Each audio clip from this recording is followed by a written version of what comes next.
Hey everyone, how you all doing? It's the end of month 4. Oh my goodness, it's the end of August. I don't know where time is going or where it's gone. 4 months without a wage, 5 months since my last day at work.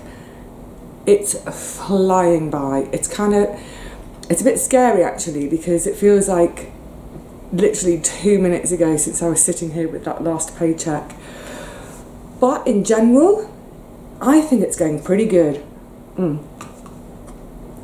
Just gonna have a slurp. So, gosh, just reflecting on this last month, in many ways it's more of a reflection on the last 4 months really. I feel like so much has happened, and on the other hand, it's like nothing's happened. So let's just start off with that idea of no money. How's the money going? So 4 months, no pay. Actually, it's going pretty blooming marvellously well. I'm just not spending. It's fantastic. I'm just trying to think now, I haven't even really had a moment where I thought, I just wish I had some money, I could buy that. It's been absolutely fine, just not having to spend on food. It's brilliant. I am, every now and again, say once a week, once a fortnight, I'm buying some cheese, so a little bit of feta, occasionally some olives, but that's about it. I've got a really healthy stash of rice and lentils and nuts and seeds and things like that still, so that's all looking good. And at the moment, I'm eating like a princess from the garden. There is so much beautiful stuff coming out of the garden. I'm bringing home masses of food every time I visit. Now the problem at the moment is I want to just eat everything. I'm being really, really studiously good this year about making sure that I'm laying stuff down to store, excuse me, for the winter, but actually more for next spring. So there's that gap between the winter garden sort of finishing early mid-March and the summer garden not really kicking in till about June. So there's always that really lean period between April and May. So one thing I've done this year that I've always done, but I'm trying to do it better this year, is I've got even more stuff in the ground for the winter. So I've got all the different brassicas. I've got broccoli, kale, cabbages, the beautiful purple sprouting, which will sort of take over in March when the other things are almost finished. Masses of carrots, masses of parsnips, leeks this year. There's a little bit of rust, but it looks like the leeks are going to do me proud again this year. And this time the foxes haven't been in there, so I should actually have leeks. So in reality, I'm actually going to have a lot of fresh stuff to have over the winter. When you combine that with all the beans that I've been storing or starting to store, brilliant. The two letdowns this year, the tomatoes, because blight's here, I'm going to have the rest of them out pretty pronto. And also the squash haven't done well either. Now it's interesting, I was having a little wander around the whole site looking at other people's squash, and interestingly, most people like me, they grow their squash from seed. They've not done so good. So there's only a couple of plots with really decent squash on them, but they were shop bought plants. So I don't know what's happened there, but never mind, there's plenty of other stuff. So in terms of getting by without a wage, yes, I'm doing it. It's fine. I'm eating really well. The only problem with the money is that my savings have taken an absolute hammering from all this business with my great aunt, and I don't want to dwell on it because I feel like it's all I've been talking about for 3 months, but it's been massively occupying my time. So it is my reality at the moment that I'm getting a bit of care in place for her. She's back home now after 8 weeks of bouncing around different hospitals throughout June and July. So she's home. I'm now only visiting her 1 or 2 times a week. So that's a little bit of money on the trains saved and a little bit of my time saved. It's quite exhausting. After I've done a day with her, I get home, I'm completely whacked and my knees kill. And then what I find is the next day I'm just a bit flatliney, so I'm not being very productive. But as I say, that's gradually starting to be a bit better sorted. But it's had a really, really big impact on how things have gone so far. So I had a visitor to the garden recently, just at this last weekend. And she was saying to me, how are you enjoying your year off? You must be loving it, all this time in the garden. And it's a bit, I can't judge it at the moment because, well, the bottom line is I'm hardly getting any time in the garden. I think I'm having less time in the garden now than when I was working full time. But also in terms of this taking a year off, or I keep saying a year, but who knows how long I'll take time off for. It might be 2 years, it might be 10, it might be 6 months. But the bottom line is, when I sort of made that decision to take some time out, I thought about all the things that I would like to do, that I've been wanting to do for ages. Primarily, I wanted to see if I could live from my garden. Can I grow enough food to live on? I really, really wanted to have a go at it. Brilliant, that's happening. So far, so good. It looks like I can feed myself for a year from my little patch of land. Brilliant. But I also wanted to explore my writing. I really, really enjoy writing. Love it. And I haven't put pen to paper in months. Haven't done it. Now that's partly time, but it's also partly having, I don't know how to express this, it's about having mind space, if that makes sense. So at the moment what's happening is my mind is really cluttered with these kind of to-do lists all the time.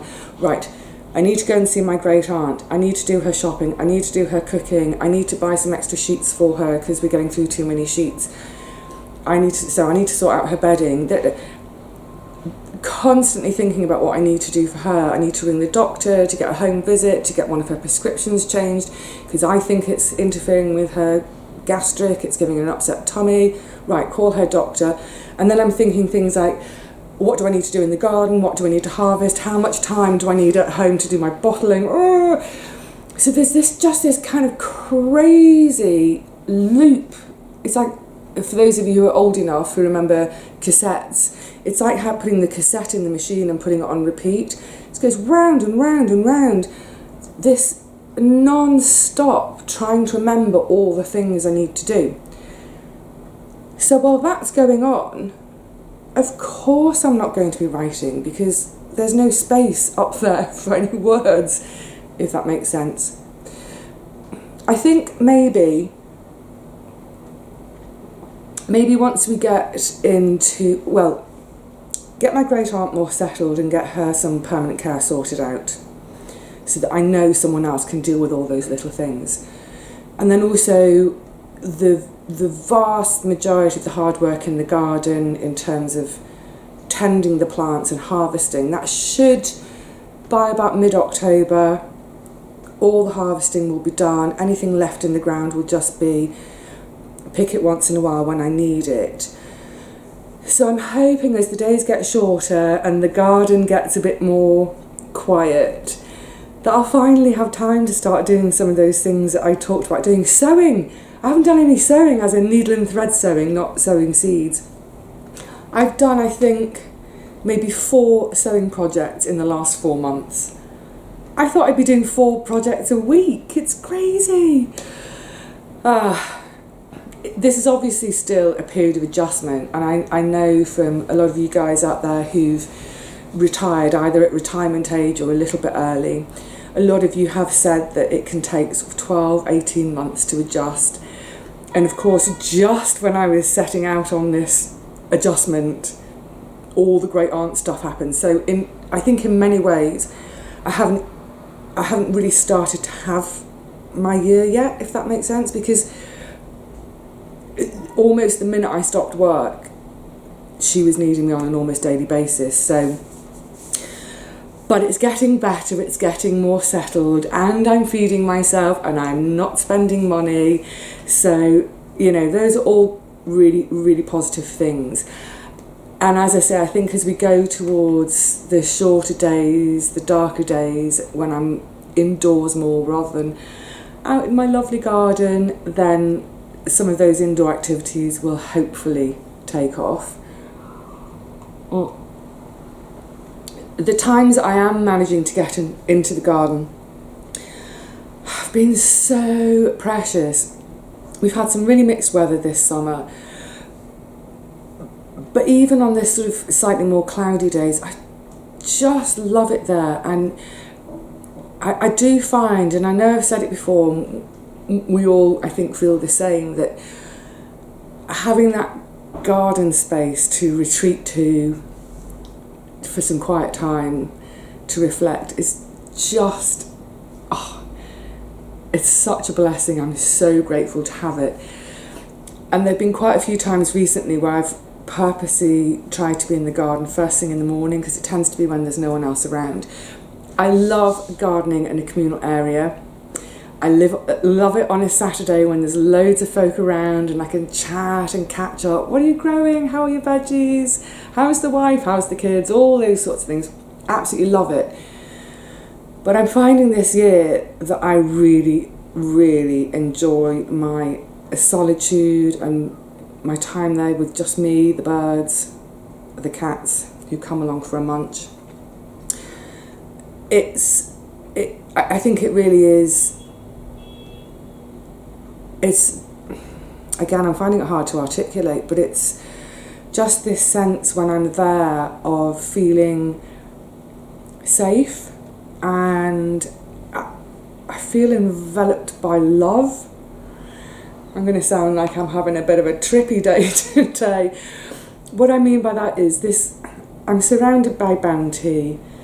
I'm surrounded by insects and birds just doing their thing. It's a sense of life being lived. It's life without trouble.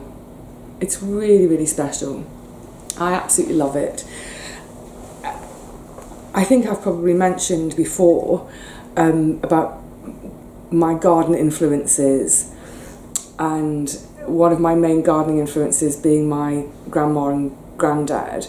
And actually, if you just look over my shoulder on the mantelpiece, that little painting is there for now, because this is actually a little bit of the coast. It's a little ledge, a little short walk from my grandparents' old house in Dorset. The house was called Green Acres. And as a child, I used to love it. We used to spend the whole summer there, the whole school summer holidays, barefoot, filthy, running feral. Loved every second of it. And learnt from my grandparents about growing veg, picking your veg fresh every day, bringing it straight to the kitchen, getting it cooked on the plate and scoffed, and it was wonderful. And tomorrow, I'm going to try to hold it together. Hang on. So I was born in Lancashire. I'm a Lancashire lass. Somehow or other, my whole family have ended up living in Yorkshire. They've all drifted there over time, including my grandma after my granddad had died and she wasn't managing so well on her own. She moved north to York to move in with my aunt and uncle, subsequently into a nursing home. So tomorrow I am making the long trip north, back home. Actually, it's Yorkshire, it's not home. Lancashire's home for me, but it's still the kind of, visually, it's the sort of the countryside I know. It's the townscapes I know. It's the accents I know. So I'm making the long schlep back up there for tomorrow, because tomorrow is my grandma's funeral. So at the ripe old age of 99 and a half, she didn't make it to 100. Anyway, at 99 and a half, she's gone to join my granddad. Now, doesn't that show you what fresh veg can do for your diet? 99 and a half! And what I'm really looking forward to, if one can look forward to a funeral, is I'll be doing a reading for her memorial service. But rather than reading something for scriptures or whatever, I'm going to be reading one of her favourite poems, which is The Garden by Frances Gurney. I can't think of anything more appropriate.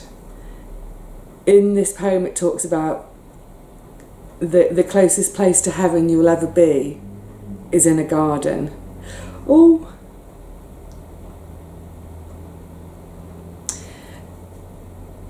And it's true.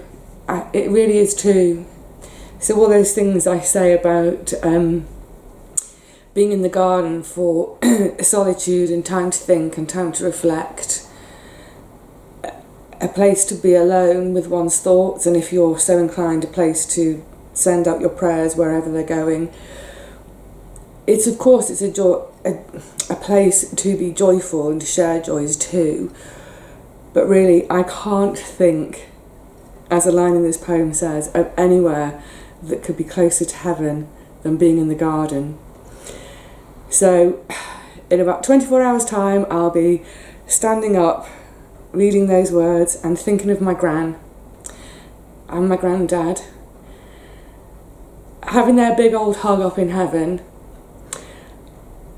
and hoping that they know how much they gave me in my love for the garden. Oh gosh, I didn't mean to, I thought I got this all under control. So, whoever you think about in your garden, I hope they're really happy thoughts. And whatever you think about in your garden, isn't it wonderful that we have our gardens to do our thinking in? So on that note, on what's been a bit of another crazy month, but a really, really positive month. Like I said, things are getting sorted out. The garden is feeding me. I have some wonderful quiet time in the garden. Tomorrow is going to be all about my nan, but quite a little bit about my granddad too. And then when I come back, I shall go straight to the garden and I shall think about maybe something to plant in the memory of both of them. So until then, I shall say cheerio for now. Happy living on no money if you're trying it too. Happy scoffing from your gardens. And happy alone time, just remembering loved ones. I will see you all really soon, I hope. But in the meantime, take care.